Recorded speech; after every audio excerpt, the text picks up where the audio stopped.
Good morning, friends. Good morning. I'm glad to be back with you again. I want to share a couple of announcements before I get started. One is that, as we'll hear again, we're having an event here today at 4 o'clock this afternoon, a panel discussion about white Christian nationalism. I encourage you all to attend if you're able. Also, KIFA, Kansas Interfaith Action, is developing a series of working groups to pay closer attention to some of the issues that we work on. The 4 working groups: LGBT issues, public education supports, climate and clean energy, and poverty. So if you're interested in getting involved in any of those in terms of helping us to prioritize, helping us to write talking points, helping us to plan strategy, we'll be having monthly meetings for the next till the end of the year on those. So let me know if you're interested in any of that. So I wanted to share a little bit, kind of personal, a little bit. I'm feeling my heart is a little heavy at this time. I turned 60 this year. I know I don't look it. And it kind of gave me a little chance to reflect on my path and where I think we're all going. So I don't know how much of this, I might have reached the age where everything in the past looks rosy. But for me, there seems to be no question that things are getting more challenging. I remember when there was never any idea that if someone tried to ban a book that it would go through. You know, we used to have courts that would stop that kind of thing, it feels like to me. The right to vote, the separation of church and state, these are all quaint ideas, I think. The courts protected capital, but they also protected political rights, and all of that seems to be gone now. Now, I grew up, my childhood was in the 1970s, and I always felt like I had just missed the good part. You know, the 60s were like the best thing. I had, when I was a senior in high school, Ronald Reagan was elected and John Lennon was killed in consecutive months. And that was really very traumatic, but it was also kind of like the beginning of this time, and you couldn't have had a more strong message that the halcyon days were over, hippie. A year after Lennon's death, I went to a handgun control rally. Who remembers handgun control, let alone any other kind of control? I went to a handgun control rally. We made a giant peace sign that could be taken, a picture could be taken from a ladder. And those were those are the days of Jim Brady, when we still thought that something could be done about gun violence, about specifically handgun violence. To me, the political difference between then and now is seen most starkly in the conversation around gun violence, because that's not the only issue, but it's the one that shows it in the starkest relief. The fact that any of us or our children can basically be shot anywhere at any time is very profound, and nothing will be done about it. We'll get some thoughts and prayers, and then we'll move on to the next one. I also want to bring up in this context the current events in Israel and Palestine, which I do not want to talk about extensively, but I do want to mention it, that my heart is heavy on this too. I have a whole long history with this issue. I perceived myself to be a liberal Zionist at some point in my past, and I've given that up largely. I don't want to, I don't talk about it in my public life because I talk about Kansas issues. But to see that this country that we thought was the hope of safety for Jews to become this kind of random actor, heartless, is very challenging. And I'm asked to be in solidarity with my people, but I know that the purposes for which solidarity in this case will be put, and I find it very challenging. And there's a great split in the community, and there's a lot of anger, and there's a lot of, I think Thanksgiving will be very challenging in Jewish families this year.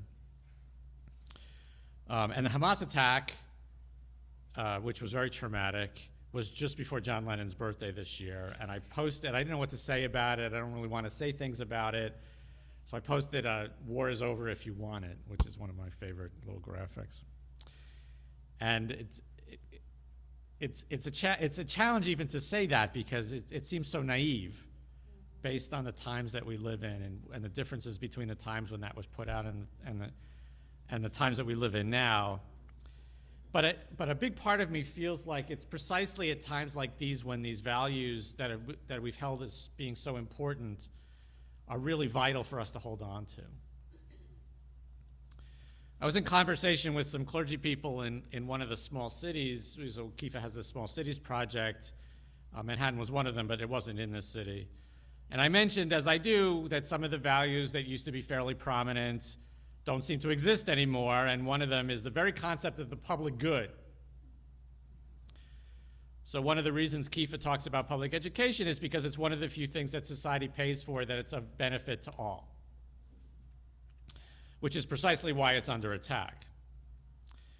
But even the idea of the public good seems quaint and outdated. Like war is over if you want it. But many of us still hold on to these values which have been imbued for us our whole lives. We dare not give them up, like democracy or human rights or care for the less fortunate or peace. It is times like this when these seem quaint and naive that they are so important to hold on to. The reason that Kifa works in and through communities of faith and people of faith is because if there's any institution that even purports to care about the greater good, it's faith communities.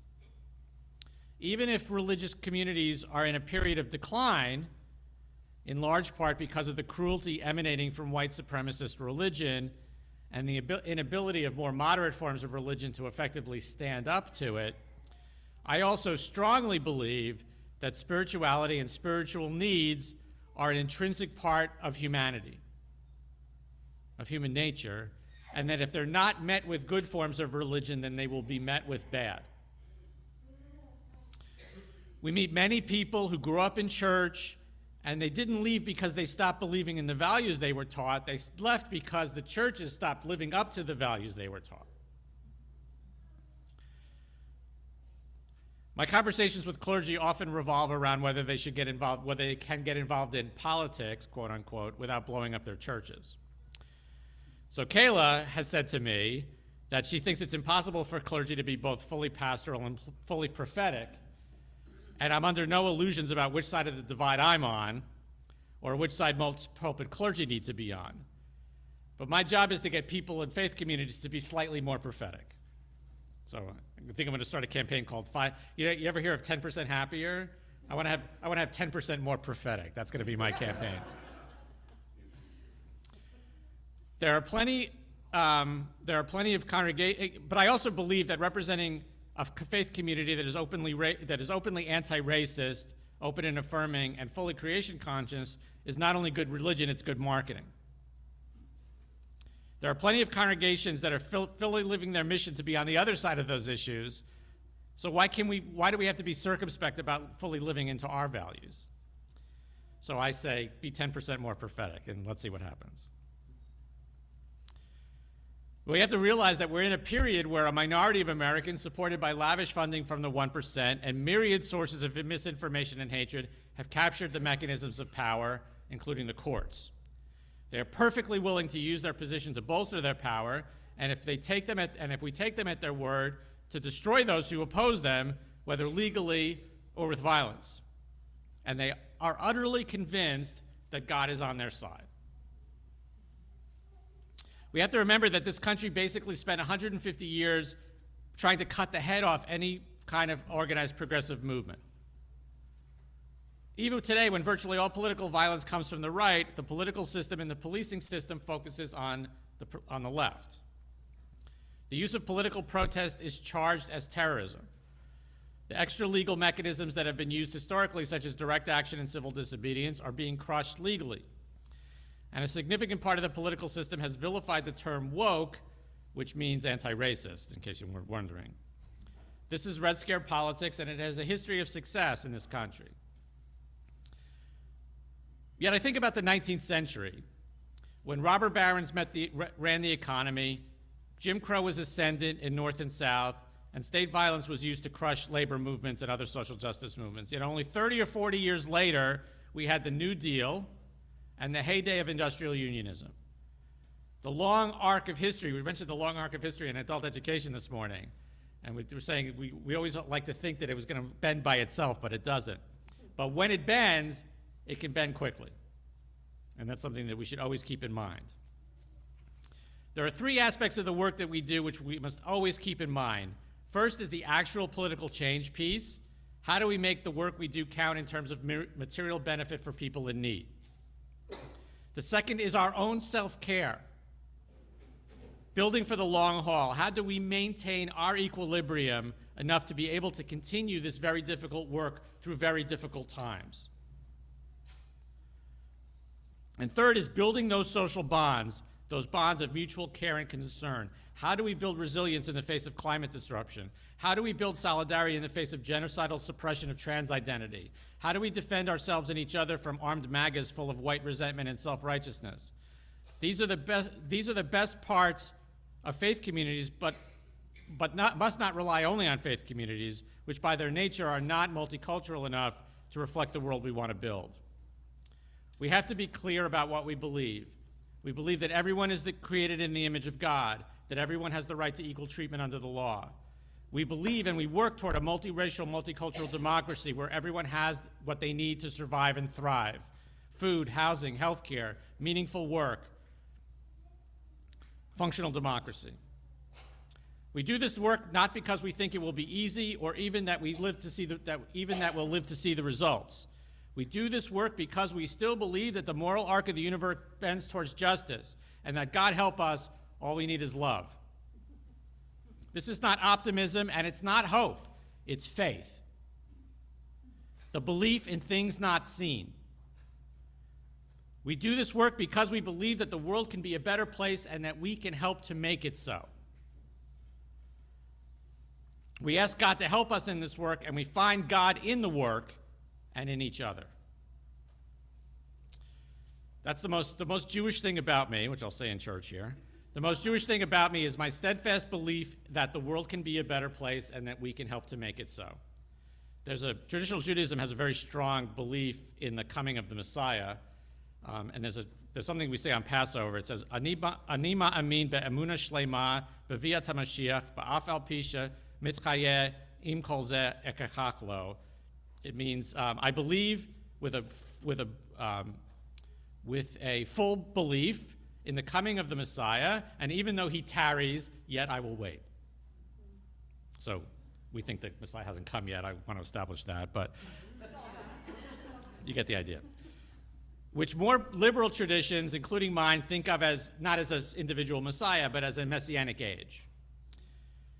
This is the source of the social justice tradition in Jewish community, in modern Judaism, and even if people don't realize that they're actually they're actually living one of Maimonides' articles of faith. The one thing that we can't do is give up. This is always an option for white people with some means, but we see who it leaves behind. We talked about that a little bit this morning too. Noam Chomsky said something really powerful in this regard. He said, I read this in an interview with him, we have two choices. We can be pessimistic, give up, and help ensure that the worst will happen, or we can be optimistic, grab the opportunities that surely exist, and maybe help make the world a better place. It's not much of a choice. I'm going to bring a quote from a friend of mine. I have a dear friend named Daniel Burston who lives on a kibbutz in the south of Israel, almost by Eilat.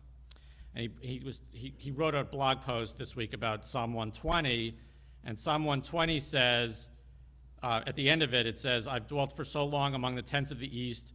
My soul has dwelt too long among haters of peace. I embody peace, and though I talk till I am blue in the face, they insist on war. That's his translation. And he also brings the name of Vivian Silver, who's one of the hostages. She's from one of the kibbutzim that were attacked, and she has been a founder of Women Wage Peace, an organization that was founded in 2014. And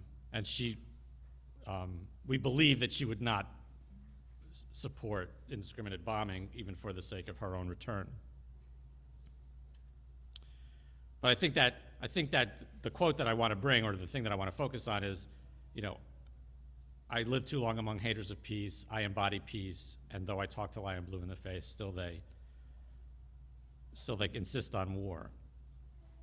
So it may seem that the values by which we have lived our lives, sometimes they seem like they're archaic or naive. And maybe they are. I also don't want to think that I necessarily need to hold on stubbornly to my beliefs, because that's the way that we end up stultified and ineffective. But if there's a lesson that I've learned from previous times like this, such as 9/11, the aftermath of 9/11, or the aftermath of the election of Trump, and I would put this into that category, this Hamas attack into that category, it's when things seem most up in the air, or when we lose our bearings, or when events seem to take over, that it's most important that we stay focused on the values that we held dear, the sacred values by which we've lived our lives, because it's too easy to say circumstances have changed, and I have to go by conventional wisdom, or I have to go by the people who preach war. It's when we're in the storm that we need to keep our eyes on the port, and the port is the values that we've lived by our whole lives. We need to hold on to them. It's the only thing that keeps us balanced. It's the only thing that keeps us from being super reactive. And it's the only way to point to a brighter, more hopeful future. I believe in peace. I believe in nonviolence. I believe in pluralism. I believe in diversity. I believe in personal autonomy. I believe in bodily integrity, because I believe that these make our world, and would make our world, a better place for all of God's children. Or to revise our text, I believe in perfect faith in the coming of the better world, and though it may tarry, we will do what we can to bring it into being. And as the man said, and as I still believe, all you need is love. Thank you.